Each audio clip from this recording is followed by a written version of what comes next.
আসসালামু আলাইকুম বন্ধুরা, দেখো আমাদের ফুলবানির গরু গতকালকে বাবা হাট থেকে আমাদের গরুটা আনছে।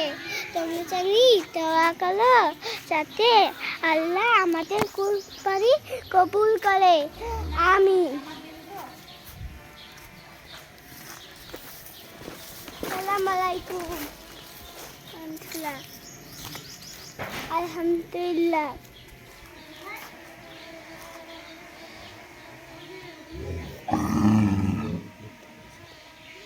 এত সুন্দর দেখতে পাচ্ছ। এই গরুটার দাম হচ্ছে ৬৫,০০০। তোমরা চাইলে টাওয়ার থেকে আসতে পারো।